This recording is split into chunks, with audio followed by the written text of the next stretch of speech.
नमस्कार।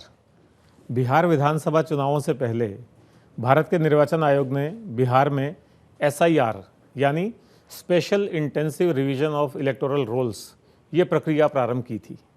ये प्रक्रिया शुरू में विवादों में रही। विपक्षी दलों के कई तरह के आक्षेप थे, कई तरह के आरोप थे, आम जनता में भी कई तरह की भ्रांतियां थी। लेकिन अब जबकि बिहार विधानसभा चुनाव सफलतापूर्वक संपन्न हो चुके हैं, अब कोई विवाद नहीं है। और इसी बीच निर्वाचन आयोग ने 9 अन्य राज्यों जैसे Goa, Gujarat, Chhattisgarh, MP, UP, Rajasthan, Kerala, Tamil Nadu, West Bengal और 3 जो केंद्र शासित प्रदेश हैं, अंडमान निकोबार, लक्षद्वीप और पुडुचेरी, इनमें भी एसआईआर की प्रक्रिया प्रारंभ कर दी। अगर राजस्थान की बात करें तो राजस्थान में ये प्रक्रिया बहुत तेज़ी से चल रही है, लेकिन यहाँ भी विपक्षी दलों के अपने सवाल हैं, जनता में अपनी भ्रांतियाँ हैं। तो वो सब बातें जो हमारे दर्शकों को एसआईआर के मामले में जाननी चाहिए, उन सब बातों पर चर्चा करने के लिए आज के कीनोट कार्यक्रम में हमारे साथ हैं राज्य के मुख्य निर्वाचन अधिकारी वरिष्ठ आईएएस श्री नवीन महाजन। महाजन साहब, आपका बहुत बहुत स्वागत है। हाँ, थैंक यू। तो अंता के उपचुनाव से आप फ्री हो गए हैं। हाँ जी। और वापस एसआईआर की प्रक्रिया गति पकड़ रही है। तो एसआईआर को लेकर के पहले बिहार के समय पूरे देश में एक माहौल बना, तो लोगों में कई तरह की भ्रांतियां हुई। तो हम ये जानना चाह रहे हैं कि वास्तव में एसआईआर है क्या, और एक कैसे जो रिवीजन ऑफ रोल्स होता है, जो चुनाव से पहले एक साधारण पुनरीक्षण की प्रक्रिया होती है, उससे कैसे भिन्न है?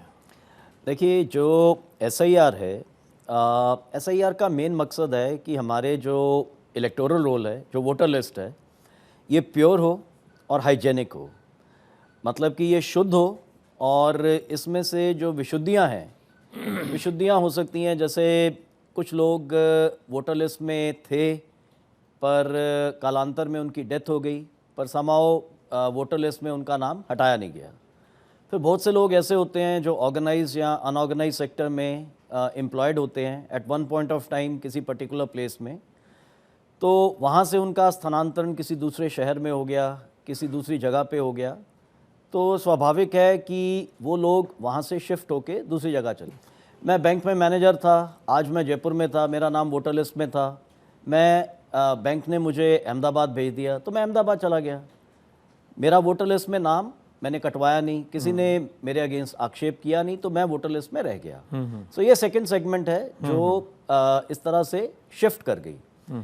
फिर कुछ वोटर्स होते हैं जो डुप्लीकेट वोटर्स होते हैं, वो अपने नेटिव प्लेस पे भी अपना नाम लिखवा लेते हैं और जहाँ पे कार्यरत होते हैं वहाँ भी नाम लिखवा लेते हैं।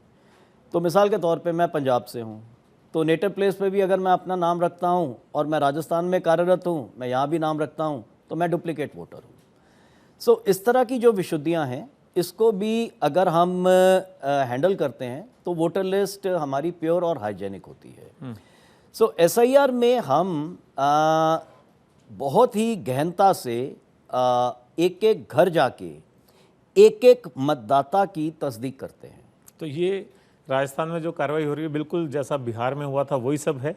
बिहार में इस बात पे बड़ी आपत्ति आई थी कि 65 लाख वोटर्स के नाम हटा दिए गए हैं। तो ये नाम हटाने की प्रक्रिया राजस्थान में भी रहेगी? देखिए, एक तो ये भ्रांति अपने को दूर करनी चाहिए कि एसआईआर सिर्फ नाम हटाने की प्रक्रिया है। ये मेरे ख्याल से जो प्रश्न है, मूलतः मैं इस पे सहमत नहीं हूँ। देखिए, ये वोटर लिस्ट को शुद्ध करने की प्रक्रिया है। शुद्धिकरण जब होगा तो कुछ नाम हटेंगे जो योग्य नहीं हैं या जो आज पात्र नहीं हैं, और साथ ही साथ बहुत से ऐसे लोग हैं जो पात्र हैं। जब हम घर घर जाएंगे तो हर घर में से, ना सही हर मोहल्ले में से, कुछ लोग ऐसे मिलेंगे। जैसे मुझे याद है, मैं कुछ बस्तियों में गया, बस्तियों में वहीं पे कुछ लोग जो थे पात्र थे, बट समाओ उनके नाम अभी वोटर लिस्ट में नहीं है। ख़ास तौर पे नौजवान जो हाल ही में 18 साल का, 19 साल का हुआ है, तो उनके भी जो नाम है जोड़े जाएंगे। तो कुछ नाम जुड़ेंगे, कुछ नाम हटेंगे। तो वोटर लिस्ट का शुद्धिकरण होगा। तो ये जो शुद्धिकरण की प्रक्रिया है, इसमें मोटे तौर पे 2 बातें हैं। एक तो जो डुप्लीकेट नाम हैं या जो मर गए हैं या अब वहाँ नहीं हैं, उनके नाम हटाए जाएंगे, और जो नए लोग पात्र हो गए हैं, जो युवा हैं, उन्होंने 18 साल की उम्र प्राप्त कर ली है। मैं मान लीजिए वैसे पहले से लिखने से रह गया होगा? नहीं, लेट्स से मैं किसी दूसरे शहर से स्थानांतरित होकर यहाँ आया, मैं किसी बैंक में काम करता था, LIC किसी भी काम करता था मैं, तो मैं किसी दूसरी जगह से अब नई जगह आया हूँ तो मैं वहाँ वोटिंग राइट रखूँगा वो ना। डुप्लीकेट वाले में कवर हो जाएगा। तो कुल मिला के एक तो डुप्लीकेट को हटाना है और एक जो नए नाम पात्र हैं उनके नाम जोड़ना है। यस।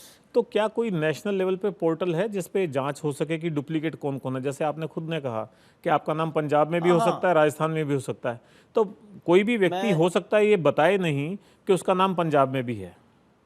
हाँ, अब मैं इस पे आता हूँ। बेसिकली क्या है कि जो इन्यूमरेशन फॉर्म जो फिल कराए जा रहे हैं, इसका पर्पज़ ही ये है कि एक ही विंडो में जब आप मल्टीपल स्टेट्स में ये प्रक्रिया कराते हो और BLO घर घर जाके मतदाता की तस्दीक करता है, तो he is in a position to establish कि ये यहाँ पे कार्यरत हैं, यहीं पे रहते हैं, यहीं पे ऑर्डिनरीली रेजिडेंट हैं और ये यहीं के वोटर बने रहने के हकदार हैं।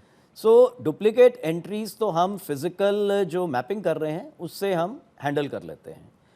साथ ही साथ क्या है कि जो voters.eci.gov.in है, जो आपने पूछा कि जो वेबसाइट है, तो उस पर हिंदुस्तान की तमाम जो स्टेट्स हैं उनकी जो वोटर लिस्ट है वो अपलोड की हुई है। कोई भी उसको देख सकता है और ये परीक्षण भी कर सकता है। और ये बड़ा अच्छा एक स्टेप है ट्रांसपेरेंसी में कि हम उन वोटर लिस्ट का हमने इसका उपयोग अपने यहाँ पे जो एक इम्पॉर्टेंट कड़ी है जिसको मैं आगे विस्तार में बताना भी चाहूँगा, मैपिंग।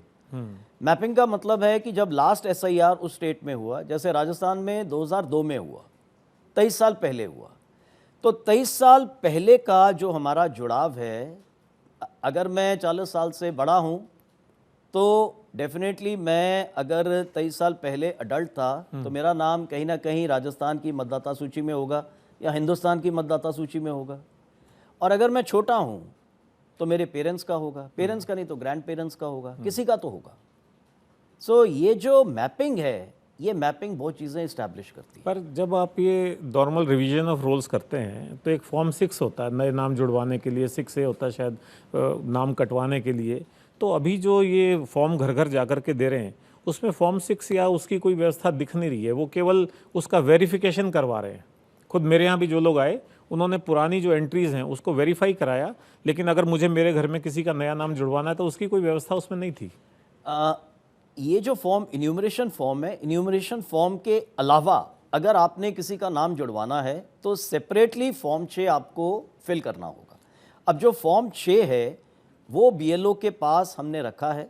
इसका भी हम जो प्रचार प्रसार है अगले वीक से और बढ़ाएंगे।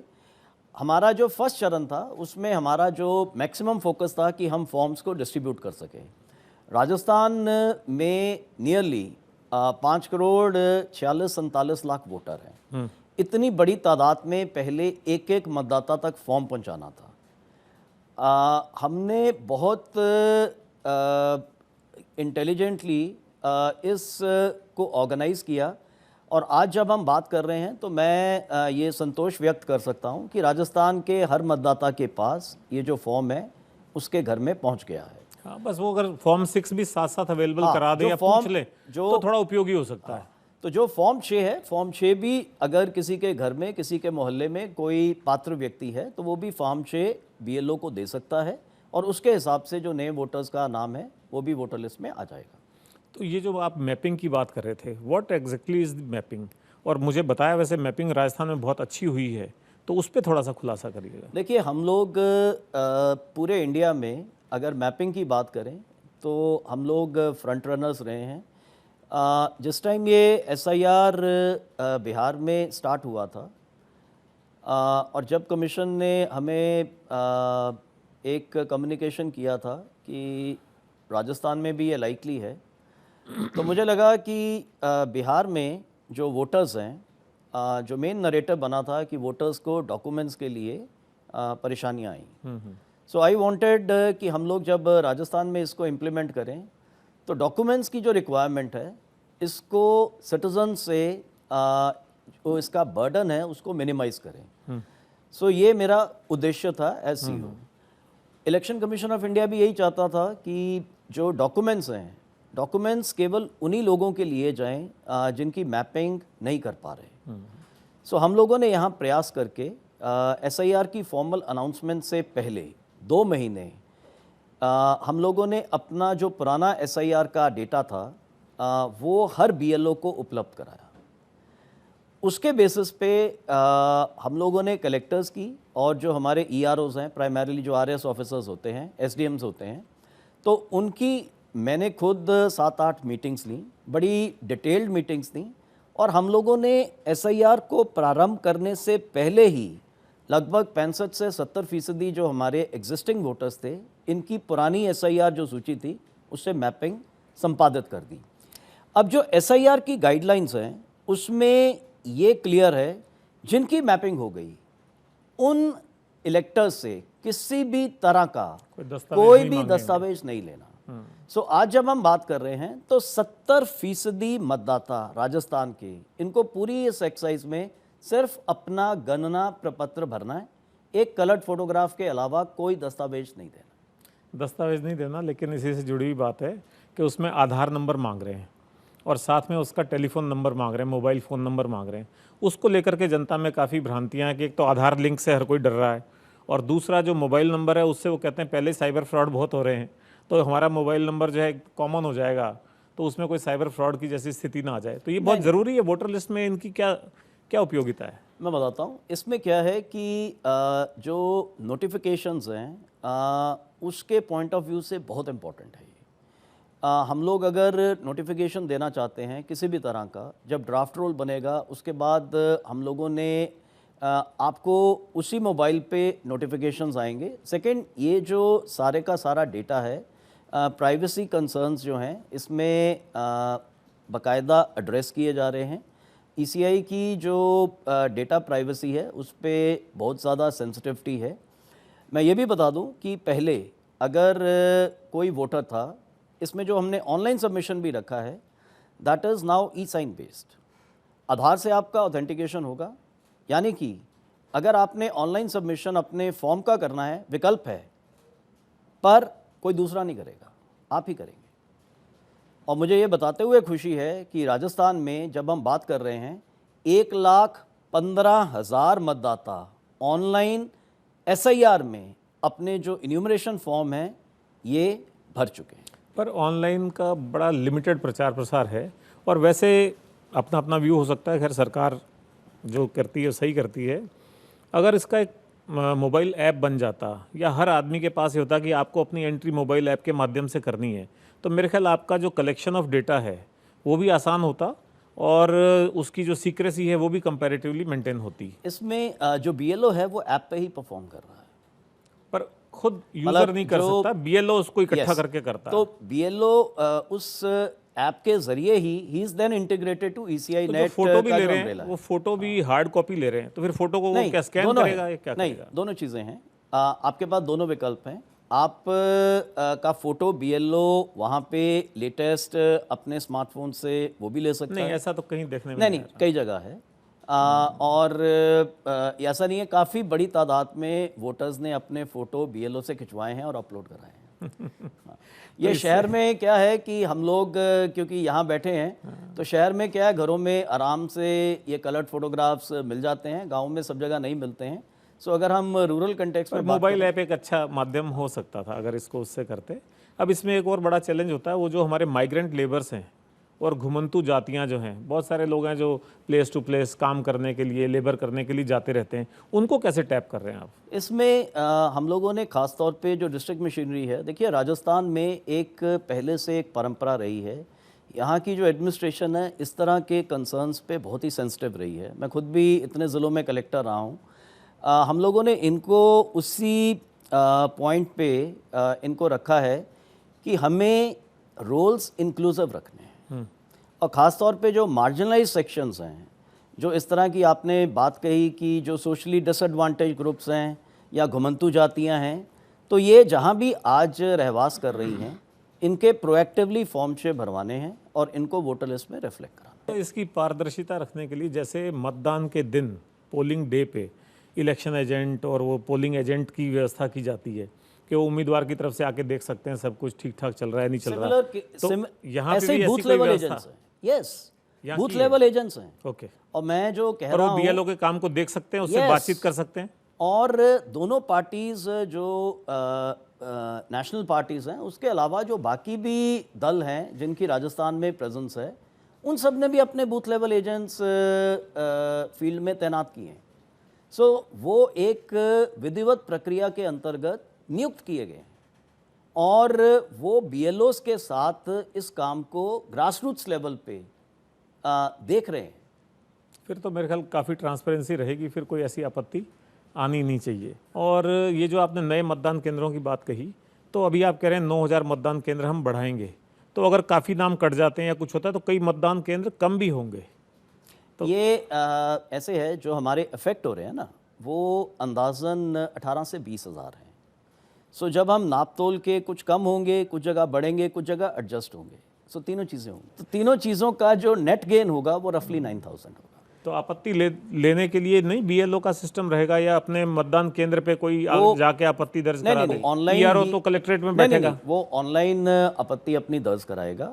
ऑनलाइन आपत्ति के अगेंस्ट उसको सुना भी जाएगा, उसके केस को परीक्षण कराया जाएगा। बीएलओ उन केसेस में उसकी समरी इंक्वायरी भी करेगा। अगर ईआरओ मुनासिब समझेगा, सुपरवाइज़र से भी करा सकता है, अपने किसी शीर्ष अधिकारी से भी करा सकता है। हमने इस एसआईआर को अंजाम देने के लिए बड़े पैमाने पे ईआरओस के साथ और आरएस अधिकारी भी लगाए।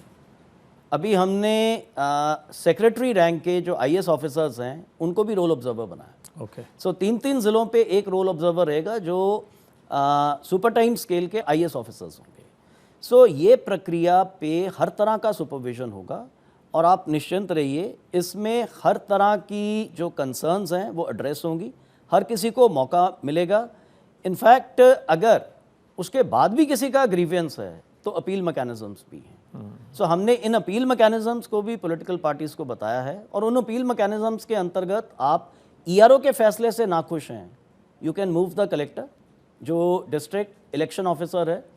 अगर आप डिस्ट्रिक्ट इलेक्शन ऑफिसर के फैसले से भी नाखुश हैं, तो you can prefer the appeal to chief electoral officer. अच्छा, ये जो नाम घटेंगे, जैसे किसी लड़की की शादी होगी, पहले माँ बाप के साथ रहती थी, फिर उसकी शादी होकर के फ़र्ज़ करिए पंजाब ही चली गई, तो उन्होंने फॉर्म में वेरिफिकेशन में लिख दिया कि ये लड़की अब यहाँ नहीं है और ये शादी होकर पंजाब फला एड्रेस पे चली गई है। उन्होंने कोई फॉर्म फिल नहीं किया, कुछ नहीं किया, तो क्या ऐसा सारा डेटा इकट्ठा करके जो दूसरे राज्य या दूसरे ज़िलों में लोग चले गए हैं, तो आप कंपाइल्ड वे में उनको वहाँ भेजेंगे और उसको शुद्धि कराएंगे? यस, डेटा शेयरिंग होगी। और आपकी हॉबीज़ क्या हैं? अपने आप को स्ट्रेस फ्री रखने के लिए, फिट रखने के लिए क्या करते हैं आप? देखिए, मैं शुरू से स्कूल टाइम से I been very actively involve in sports. पहले मैं क्रिकेट खेलता था और पंजाब यूनिवर्सिटी से मैं 2 साल क्रिकेट खेला। जब मैं सर्विस में आया तो मुझे लगा क्रिकेट एक टाइम कंज्यूमिंग गेम है, प्लेयर्स भी बहुत चाहिए, वो मिलते नहीं थे कई बार, तो बड़ा डिसअपॉइंट होते थे आप। तो फिर फोर्सिबली मैंने अपना स्पोर्ट्स जो था क्रिकेट से टेनिस में माइग्रेट कर लिया। सो अब लास्ट 20-25 साल से मैं डेली टेनिस खेलता हूँ, और ये मेरा मॉर्निंग नेक्टर है फॉर द डे, यही मेरा एनर्जी टॉनिक है। अच्छा, पीछे मैंने देखा था आपकी जो पत्नी हैं वो पेशे से डॉक्टर हैं, लेकिन एक वर्ल्ड क्लास पेंटर भी हैं, और शायद अभी उनका कहीं पेरिस में या कहीं एक एग्जीबिशन भी चल रहा है। हाँ, तो उसमें आप उनको सपोर्ट करते हैं?